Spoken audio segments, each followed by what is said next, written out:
Record. All right.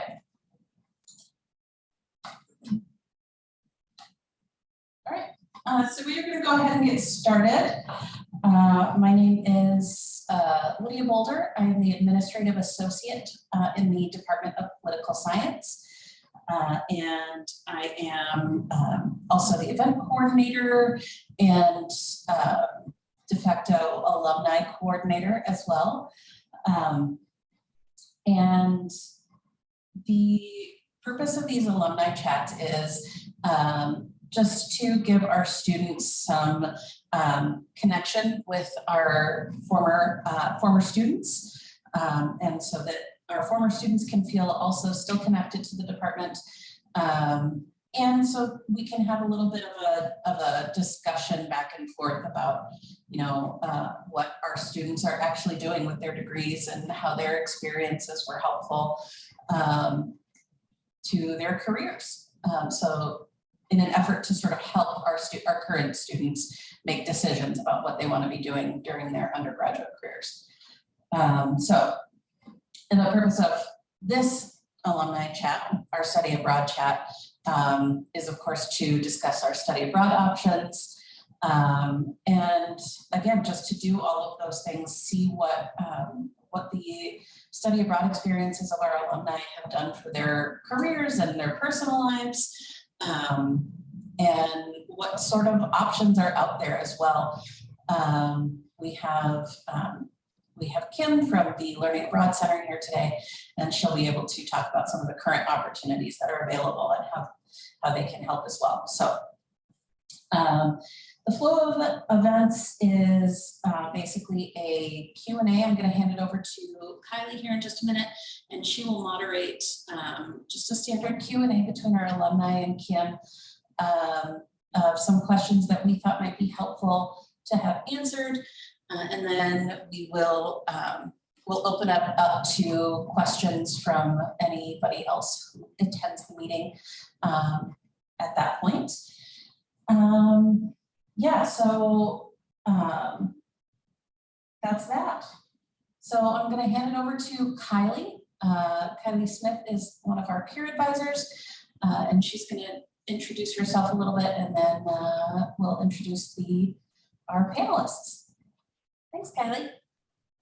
Thank you, Lydia. So yeah, I'm Kylie. I'm one of the peer advisors here for undergraduate advising. I'm a current student. I am a senior in political science. I have a philosophy minor as well. And so, like Lydia mentioned, I'm going to be moderating today. We have alumni with us who are super excited to share their experiences with studying abroad as undergraduates. And then again, as Lydia mentioned, Kim Hindbjorgen with CLA Learning Abroad. And so I'm going to give them the floor now and let them introduce themselves. So I'll start with the alumni. Why don't we have Annie just start off with the introduction? Hi everyone, I am Annie Pottorff and I graduated in May of 2017, obviously majored in political science, and I also minored in environmental science, policy, and management. And now I am a sustainability specialist at the City of St. Louis Park. So I do a lot of work on the city's climate action plan and getting residents and businesses involved in that. And I studied abroad in Iceland in undergrad, and it was a May term session called Landscapes, Natural Resources, and Environmental Management. Awesome, thank you. Samantha, why don't you go next? Yeah, I'm Samantha Mackhart, and I graduated in May 2011. I'm currently a digital marketing manager for an online recruitment company based in Chicago, and I studied abroad in Dublin, Ireland. I did the summer program for an internship. Great, thank you. And then lastly, Ashlyn. Hi, I'm Ashlyn Penzior. I am a May 2014 graduate. Obviously studied political science and Spanish studies. I am currently a lawyer. I'm working in the court system for Judge Lois Conroy in Hennepin County. And I studied abroad in Toledo, Spain, and I did a spring semester there.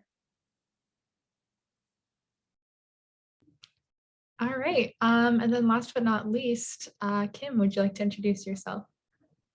Absolutely. So first of all, thank you for having me. And I often work with students and departments before students are going abroad. So I'm very keen to hear the experiences of alumni. I'm an assistant director in the Learning Abroad Center, and I direct the Curriculum and Career Integration of Learning Abroad initiative. And the University of Minnesota just celebrated its 20 years of curriculum integration. And what does that mean? It means that we were one of the first to really hone in on this, and we received funding from the Bush Foundation to really look at curricular matches and opportunities for majors across the University of Minnesota system-wide. And I can talk more about learning abroad as we move forward, but thank you again for having me. Of course, and thank you to all of you for coming in and sharing your expertise with our department and students. So I'm going to jump right into questions now for our alumni. So the first question, and this whoever feels compelled to answer first can go ahead and do that. The first question is, what made you want to study abroad, and how did you decide on the particular program and place?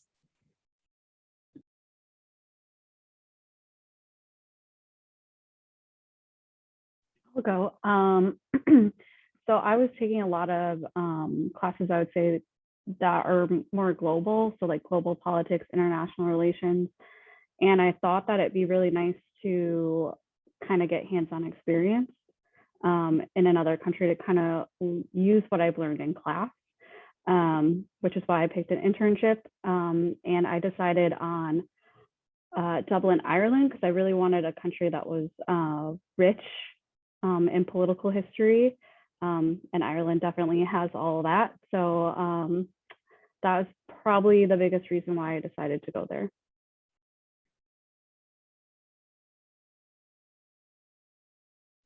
Great, I can jump in next. I knew I wanted to kind of experience new environments and different ways of looking at sustainable ways of life. I also knew that I was going to graduate early, though. I was on track to graduate in 3 years. And so just the way I was looking at things, it would have worked a lot better for me to do a May term or a January term session. So I could still kind of get that experience without kind of throwing off my graduation plans. And I ultimately decided on Iceland because I was really interested in their environmental policy, kind of similar to what Samantha was saying, like with Ireland's political history, Iceland is so sustainable and environmentally progressive. So it seemed like a really good fit for that. And then, of course, I wanted to experience all the natural landscapes and glaciers and volcanoes too, during some of the trips that we did as part of the study abroad, but also when the more official sessions, but then when we got to go out and explore by ourselves too, I was really looking forward to some of that. My second major was Spanish, and that's a requirement for a language major to study abroad. So it made the most sense to me to study somewhere where I could get a lot of those credits out. And I knew I wanted to go to Europe because I wanted to go for the semester and to be able to travel in between as well. So I ended up Europe in Spanish. I ended up going to Spain. And then Toledo was a smaller place, but it was very accessible to Madrid, to a lot of different areas there. And they had really exciting programs where I would take an arts class and then I would go see the art in Madrid. And I thought that was fascinating to get to be able to do that and learn more about things I'd only really read about. Yeah, that's super cool. So that kind of leads into my next question. Once you decided your program, how much work was it to get abroad once you actually, said, I want to do this program and go to this place? What all needed to happen in terms of like getting passports and getting forms ready? What was that experience like?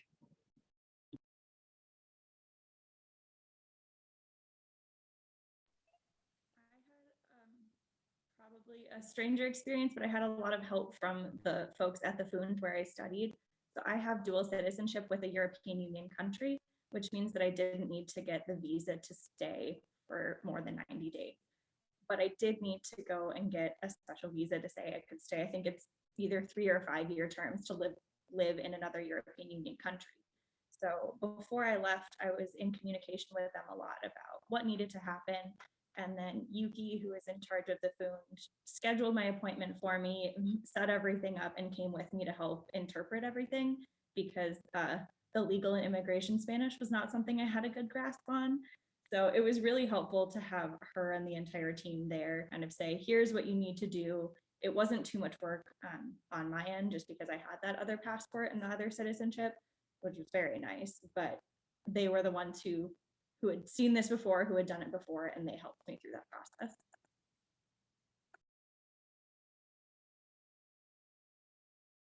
Yeah, so for me, it was pretty easy as well. My particular program was with a company called IES Abroad.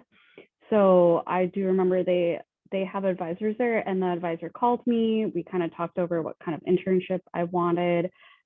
So in Europe, it's not very common to have internships. So they kind of have relationships already built in with specific companies or political parties for me. So I just kind of had a 15-20 minute conversation with them. They found the internship for me, told me where I was interning. And then besides that, I just needed a letter kind of stating why I was studying in Ireland. And then as well, since I was not there for more than 90 days, I did not need a visa. So it's pretty easy.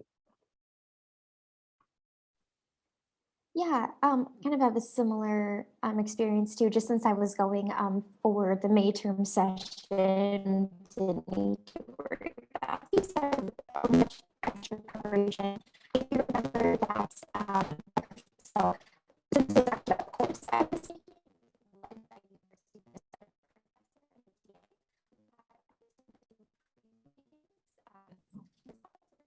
Uh-oh, Annie, it sounds like we lost you a little bit.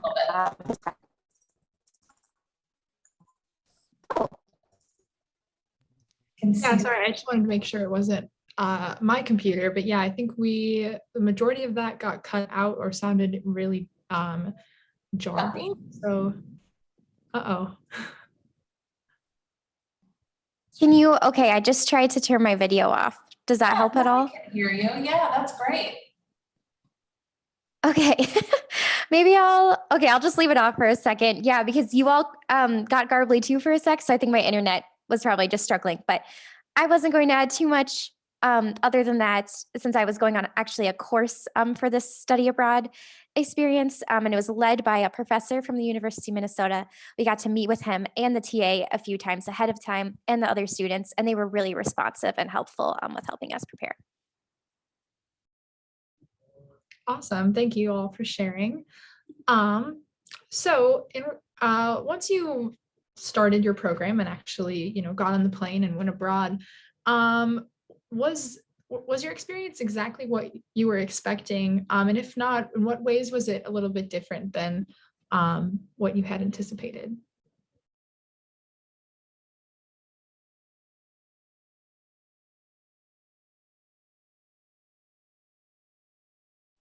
I can try. Am I coming through okay? Yeah, this is Okay. better, I think. Great. Just let me know. I can turn my video off again. I would say expectation-wise, I didn't totally know what to expect. I was just going in really excited, but I think it totally surpassed even maybe what expectations I might have had, because even though it was a May term, and this is just something I wanted to emphasize, we experienced so much. Like, we spent time in Reykjavik, which is the main urban center there. We went to farmers markets, museums there, and then we got to go to nature reserves and beaches outside of Reykjavik. We went to national parks, got to hike on volcanoes and glaciers. And there was also a lot of learning time, just kind of naturally integrated with group discussions, individual research projects. I think each person had to do one research project throughout the trip. So I looked at sustainable tourism. And then we also, our professor had a partnership with a university in Iceland. And so we got to listen to some of their professors and students speak about their research projects too. So I think it was just totally surpassed my expectations how much academic studies and nature trips and everything was packed into just a few short weeks.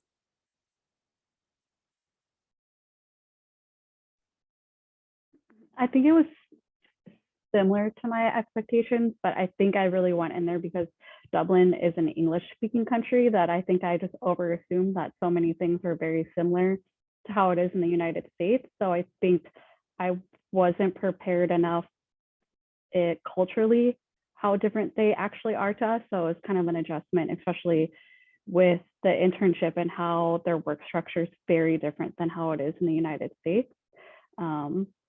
But it was fairly easy to get used to the culture pretty easily, but I think it was a really good learning experience to really understand that countries are very different than ours in the United States.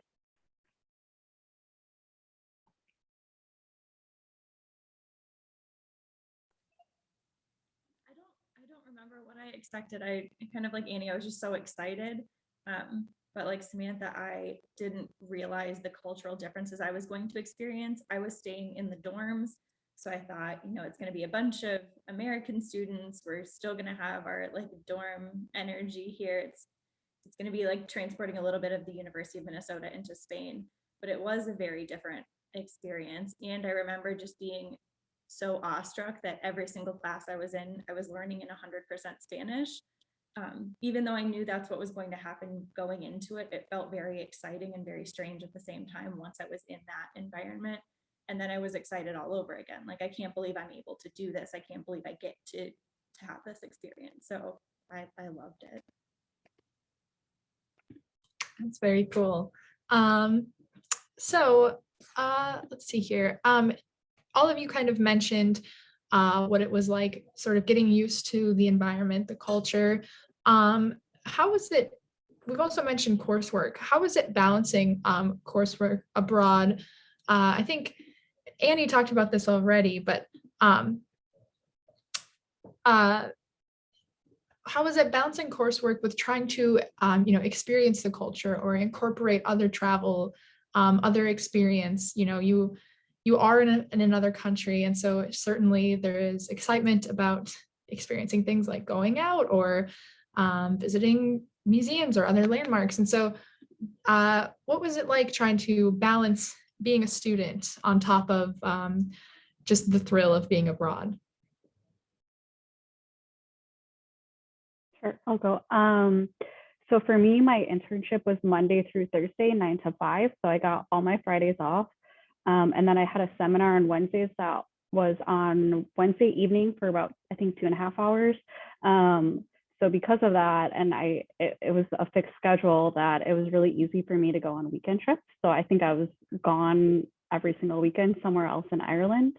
And I loved that I had that time. And because I had a seminar, our only assignment in that class is a 10-page paper at the end of our study abroad experience. So I didn't really have homework. I also got off very lucky with just having one large assignment at the end. So I didn't have to worry about lugging books or doing homework over the weekend while I got to travel around Ireland.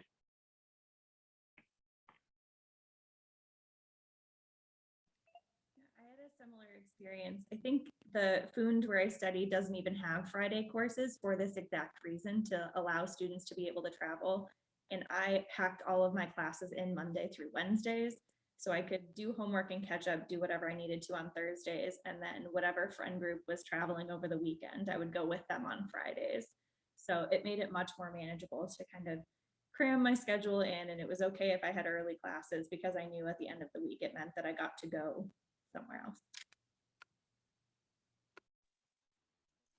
Yeah, with the matron session, a lot of times Sorry, we're experiencing a little bit of interruptions again. So if you could try the camera, maybe. Okay, so sorry, can you hear me? It's still coming through a bit choppy. Let's see. Here, would you try? Okay, I think, yeah, okay, so we didn't get any of that. Yeah, why don't we move on, Kylie? And then Annie, if you wouldn't mind logging off and then logging back on, maybe that would be helpful.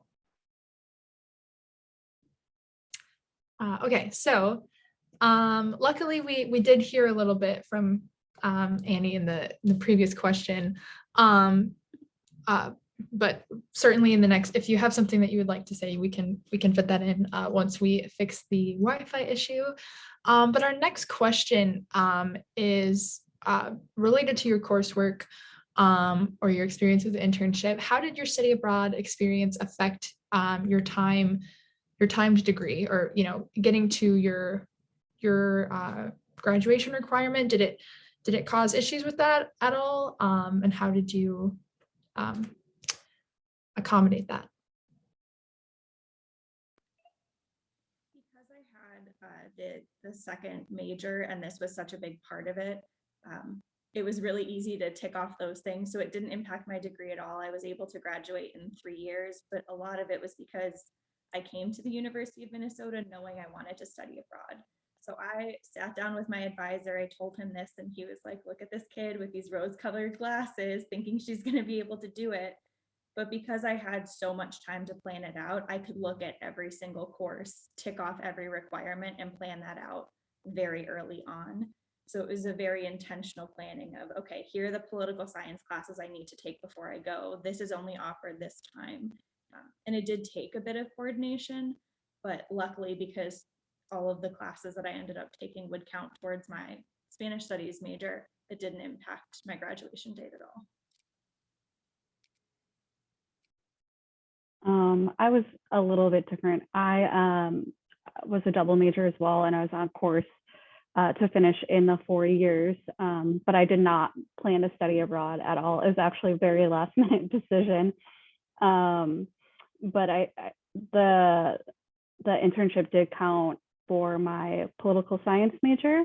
So it actually helped me graduate the same rate, but the last semester, instead of being a full-time student, my class load was actually only 3 classes instead of the 5 that I thought. So it actually lightened my load my senior semester for me.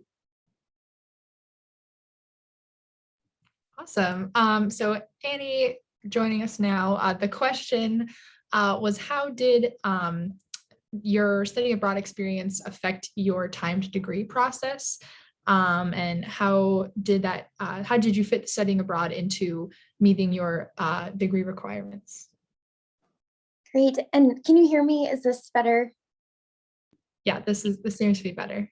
Okay, so, yeah, I'm not sure what was going on with my laptop, but I'll just tune in like this. Okay, so yeah, I kind of mentioned that I was on track to graduate early, and knowing that and doing the May term session, it didn't affect my timed degree, but in fact, because I was also minoring in environmental science, policy, and management, I was able to petition the study abroad course to count towards that minor. So it wasn't originally part of the ESPM course catalog, but I was able to go in and talk to that minor advisor and describe the trip, and of course, all the different ways it aligned with that minor. So it actually really helped my time to get my minor degree and ultimately graduate with both of those.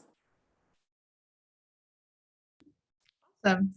All right, so now transitioning to your return to the United States and after your program, how have you leveraged your study abroad experience when searching for jobs or applying for jobs? Have you, included on your resume and your cover letter, referenced it in interviews? How has it been of use since?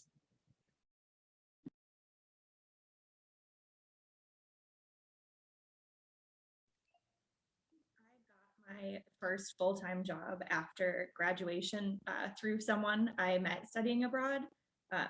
So I met someone, they told me about this incredible program where you could come back to Spain and teach English to various levels of classes, going from pre-K through high school level courses.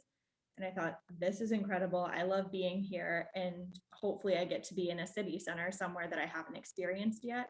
So my first full-time position, I ended up applying, getting that position, and getting to work and live in Madrid, which was incredible because I would have never heard about that without going to the study abroad program. And it was someone who was from a different school even. So it's not someone I would have met had I stayed on campus, which was fantastic. And that really improved my language skills because I wasn't living in a dorm with a bunch of Americans who could speak English as a fallback if we needed to.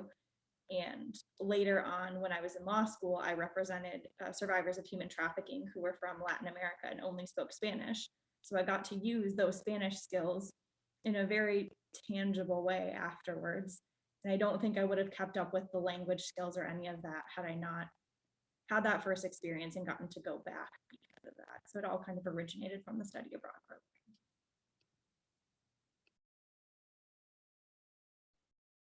Yeah, so I did include it on my resume, and after graduation, my first job was comm specialist at the Minnesota House of Representatives.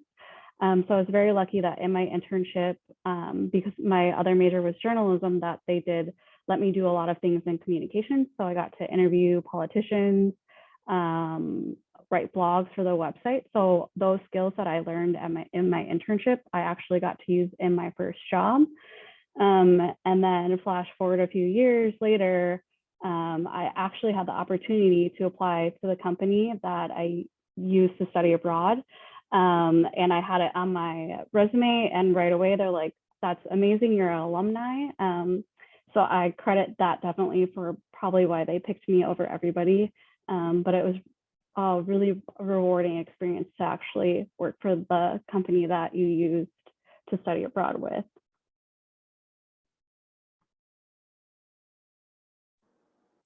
Yeah, I've also tended to list it on my resume and mention it in cover letters, especially when I've been applying to more environmental and sustainability focused jobs. And I think my experience often comes up in just the idea that by going to Iceland, I really realized that there's so many innovative ways of tackling our environmental crisis that don't require completely new technology. So I remember specifically in one interview, I got to talk about how they actually recycle used bathwater and like wastewater from households and then pump it underneath all their streets and sidewalks, and then using geothermal heat up that water, and that melts the snow and ice. And so they don't even need snow plows in Iceland. And that's something that maybe we could do that one day in Minneapolis or the city of St. Louis Park where I work now. So just being able to see these small scale solutions that we could use to tackle the climate crisis was really enlightening. And I've really enjoyed being able to reference that. Yeah, it's really cool how all of your experiences seem to almost tie directly into your experience after graduation. That's really exciting to hear as a senior who is, anticipating that process myself. All right, so I'm going to kind of transition now to Kim. We have some questions for you as, the expert from the Learning Abroad Center. So we've discussed this with Samantha and her experience with an internship. But the first question is, what are the benefits of doing an internship abroad? I suppose, Samantha, if you have things to add, you can certainly jump in as well. And how do students go about, completing an internship abroad? So can you hear me? Okay. Yes. Okay. Well, so I just got out of a meeting with, I call it the Career Integration Partnership meeting, and the Learning Abroad Center meets regularly with career centers. And the focus really was on virtual internships. And I want to talk a little bit about those, and then internships abroad in person in general. A lot of them, and I pulled some student quotes that I'd like to share with this group, and I'll share my screen in a moment. But to what everyone has stated, you understand the daily work life in a comparative setting, you're gaining those professional skills, you're focusing on cross-cultural understanding. And then most of our programs now have a course that's tied to the internship. So we incorporate a lot of reflective learning in the course while students are doing their internships. So if it's okay, I would love to share my screen. And I'm actually going to give credit to my colleague, Christine Anderson, who put all these quotes together from students. I'll put it in the present mode here. So as you can imagine, with COVID hitting the international education system itself, we offered virtual internships last year. And I felt that these quotes also could be applied to in-person internships a little bit, but I just thought I would put them on the screen here. But I think one that really stuck with me was, of course, learning about new cultures and the people I got to meet and establishing connections with the company. And I do know that some of the students that did the virtual internships now are going abroad to do an internship in person. So I think that's really exciting. And also what was the most challenging, and I'd love to hear from the alumni panel more on this, the language barrier at some of these internship locations. And then conducting verbal and written communication in Spanish. And I think our Toledo alumni who worked with Yuki, who I know quite well, I'm excited that you mentioned her name. And then time management, of course. And I think when students are doing an internship, they really have to consider time management. So those are just a few quotes that I thought I'd share with you. Does that answer your question, Kylie? Yeah, I think so. Yeah, Samantha, if you want to add anything about, if there was a certain challenging part about having your internship in Dublin. Sure. Yeah, I think, again, it was just very cultural. So I just remember my first day, the assumption was always you work 9 to 5. And then just being in the US, it's so structured that I got there the first day and I'm like, okay, when do I get to go on my lunch? Is it 30 minutes? Do I punch in and out? And they're like, what? They're like, no, you go on lunch whenever you want. You take 30 minutes, an hour and a half, like however long it takes you to eat. And she looked at me like I was crazy because I'm so used to working an hourly job before then in college, punching in and out for your 30-minute lunch. So I think that was like a big thing on my first day.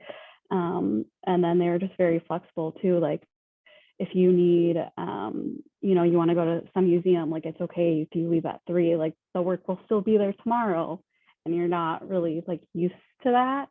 And I think just learning all those cultural differences, I spent a lot of years after graduating working in international marketing. So I think I was very understanding that cultures just work very differently than us in regards to work.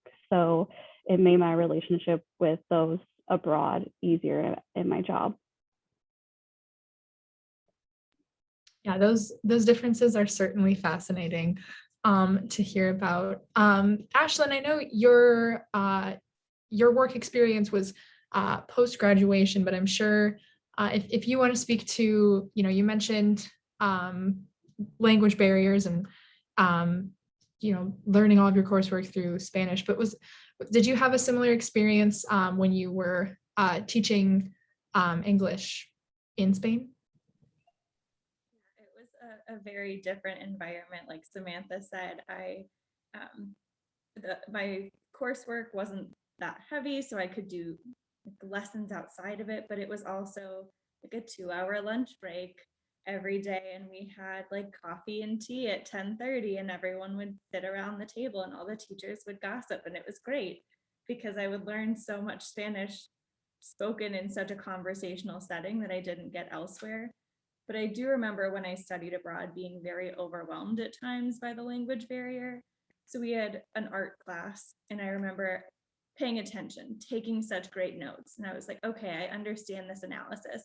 And afterwards, everyone in English was like, I cannot believe the graphic nature of that painting and what she described. And I was like, oh, I didn't get any of that.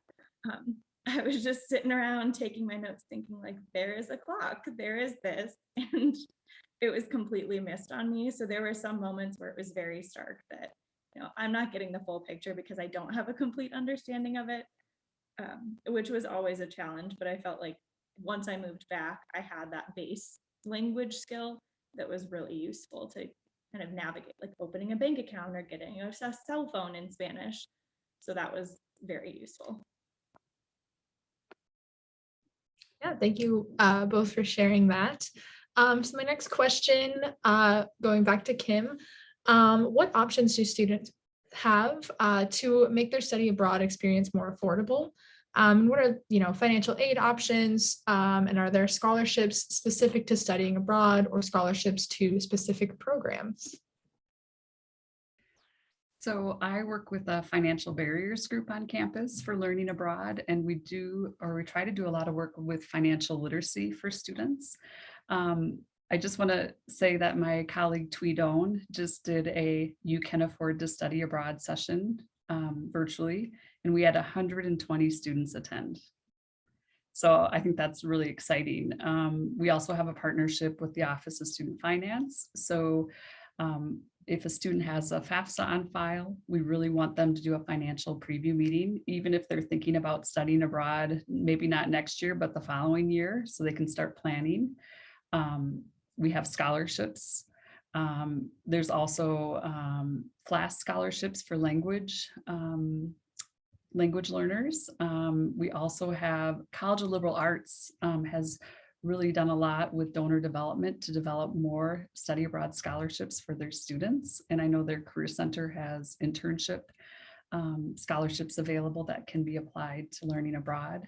And so the other thing I think is always talking to other students that have gone abroad or alumni to hear about how they were able to think about how to pay for learning abroad. Yeah, thank you. Do any of the alumni want to add anything to that? Sure. Since I worked for a provider, definitely ask your advisor about what provider you're using, because a lot of them do actually set money aside. So IES Broad, I know in 2019 had $5 million that they gave in scholarships. So I know they do one that's like first generation students. And then as well, look at your providers. A lot of them actually they have blogs and they provide students $1,000 stipend. I think that's just great spending money, like your food, things like that, like once you get abroad. So definitely look at the provider that you're using to see if they offer any scholarships.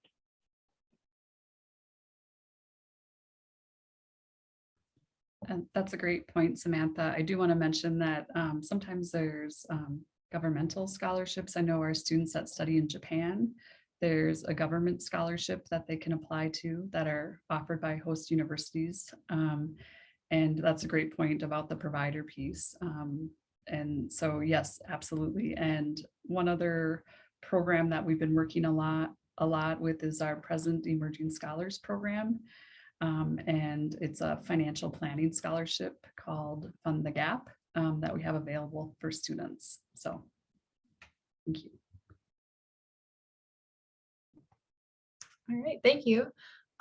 So our last sort of planned question, which is directed at the alumni for the most part, but it's certainly open for everybody since it's a very broad question.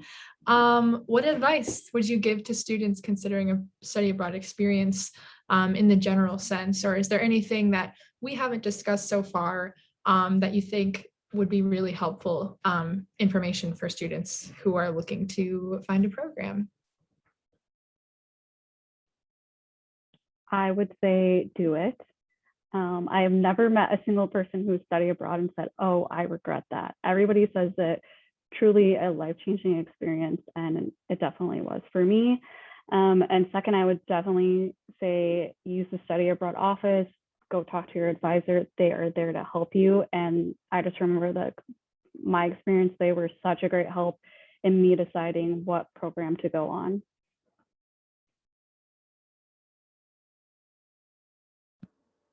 Yeah, I know I've mentioned this a few times, but I think doing a May session or a shorter winter session is still really, really worth it. If like going for a full semester doesn't line up with your schedule or makes me a little intimidating, I still just want to talk about how valuable it was. And I'm still friends with a lot of the students I traveled with, and I still keep in touch with the TA from the trip.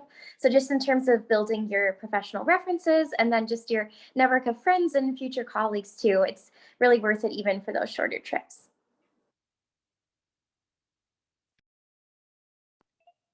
I would say if you can afford to do it, if it fits in your schedule, definitely do it.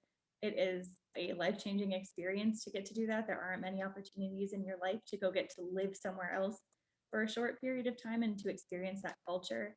And regardless of the incredible opportunities you have at the University of Minnesota, it is completely different to get to go experience those things in person in another culture, in another country.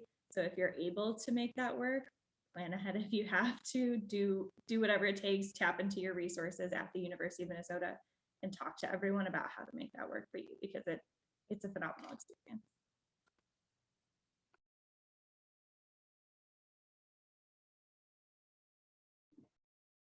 All right.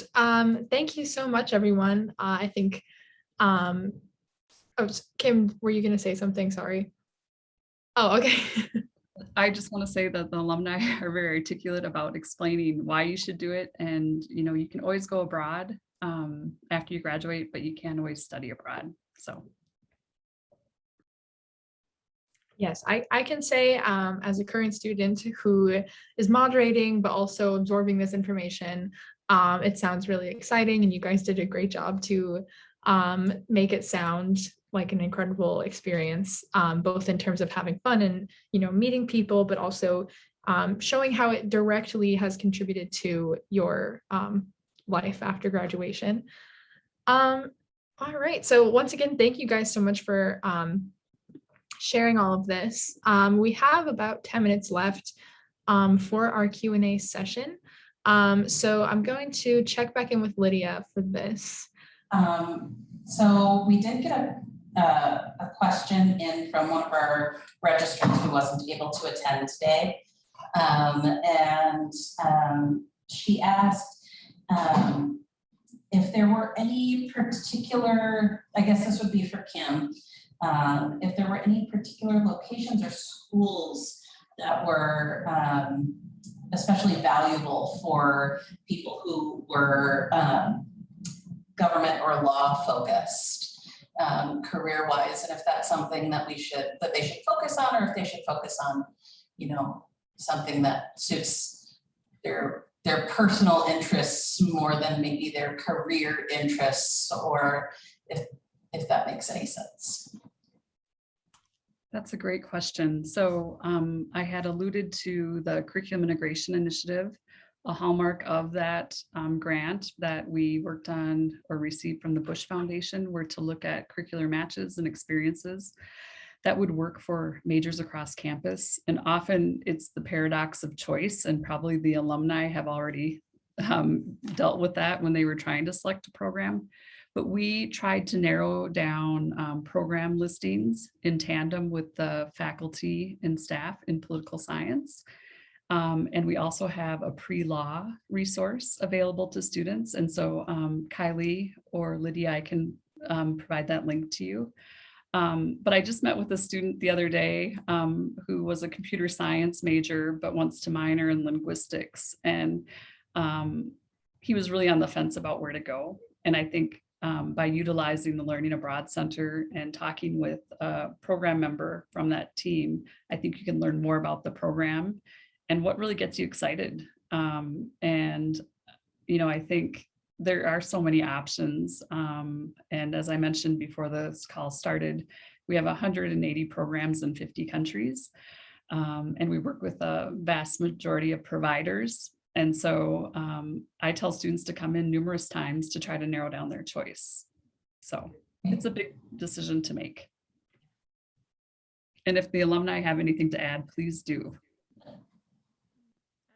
plug for the law school at the U, I was a double gopher, went undergrad and to law school there. They also have a really phenomenal study abroad program. So I ended up studying abroad a second time when I was in law school. And I went to Uppsala, Sweden, and you get to have that completely different learning experience there. The professors are there to facilitate conversation, but it is student presentation led. So you get an assigned chapter and you have to teach the class what that is. And then that material is on your final exam. So if they're interested in that, I would highly recommend it. At the time I went, it also came with an automatic scholarship, which was phenomenal. So if they don't get the opportunity to do it as an undergraduate, graduate programs also have really great study abroad programs. That's awesome. I don't know why it didn't occur to me that there would also be study abroad programs for grad school or law school. That just never like crossed my mind as a possibility in my mind. You go to those places and then you're just like working hardcore all the time, like nonstop. So who has time for travel? That's great. That's great to know. I did have another question for Kim, just following up in terms of internships abroad. Is that something that students should check in with the Learning Abroad Center about first, if that's something they're interested in, or should we be directing our students to our internship director, Paul Soper? So last year, our academic director, Christine Anderson, met with Paul Soper, and he gave us a list of the types of internships he would like to see. And I wrote them down. He said government, political science, or interest groups, nonprofits, NGOs, service learning. And we have a lot of studying internship programs that are credit-bearing, non-paid internships. We find the placement for students. But at a lot of our other with affiliates as well, IES included, IFSA, they offer internships at their locations. And so in answer to your question, maybe start out with the Learning Abroad Center, look at that major advising page, get some ideas, but then really hone in on your interests and maybe have a discussion with Paul Soper. Okay, great. Thank you.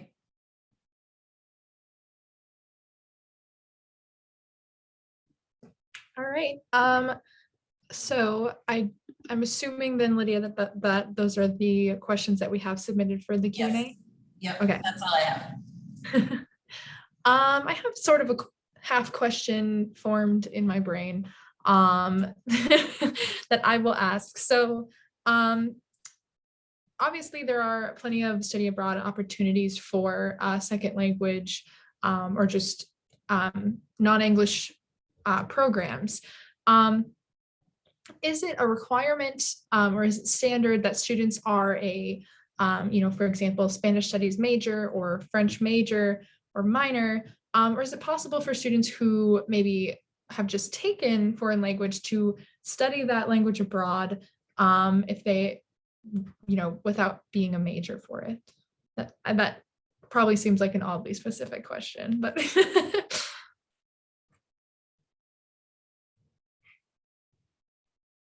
Does anyone else want to answer, or would you like me to? I think it makes the most sense for you to take that one, Kim. I feel like I'm commandeering the conversation here. So we have a program in Montpellier, France, that we've worked in tandem with the French department for many years. But we worked with the French government to offer tracks. Engineering in France would be one. There's options in English there. We worked with the College of Education and Human Development to have a teaching practicum track for licensure students. And so I think that in answer to your questions, I'm thinking about Madrid, for example. We have a psychology and research option in Madrid. It's helpful if you do have Spanish for our lab placements. But if I always tell students that, be sure to look at other programs. I know Iceland, for example. Annie, did you have to have Icelandic? No, did not have to. And everyone there spoke English too, but we did not, no Icelandic was required. So I think looking at the language requirements varies by site. And I know for our Japanese exchanges, for example, we work with 5 host universities. It's some we reserve for AIMS, Japanese concentration language students. Our programs in Germany, sometimes we focus on German majors. It just really depends on the program, but there's often tracks that are in English in a variety of locations. Thank you. Yes, I think my question, like I said, it was a half question sort of formed in the cloud of my brain, but you got at what I was trying to sort of make more clear in instances where students maybe, feel limited based off of their English speaking and somebody who really wants to go to Iceland or Germany or somewhere, but doesn't have a background in that language. So thank you for picking up on what I was trying to get at. All right, so if we don't have any further questions, I guess I'll give the floor back to Lydia for any closing remarks. Sure. I just want to say thank you all so much for joining us today. Super helpful. I know that our students are grateful to have this information and to have you as resources. I think there are a couple of you that we will see at future alumni chats. Our next one is not until February. We take a good chunk off for winter break purposes, but our next one in February is about research opportunities, and some of those, and I know those are related to some other broader opportunities that we have here in the department and the college. The specific one I'm thinking of is the Distinguished Undergraduate Research Program. So that's coming up, and we specifically timed that research chat to be right around when those applications are due. So if anybody is interested in that, that's the one to attend. So thanks again to Kim and to our alumni. We really appreciate it, and I hope you all have a great day. Thank you for the opportunity. Thank you. Nice to meet you all.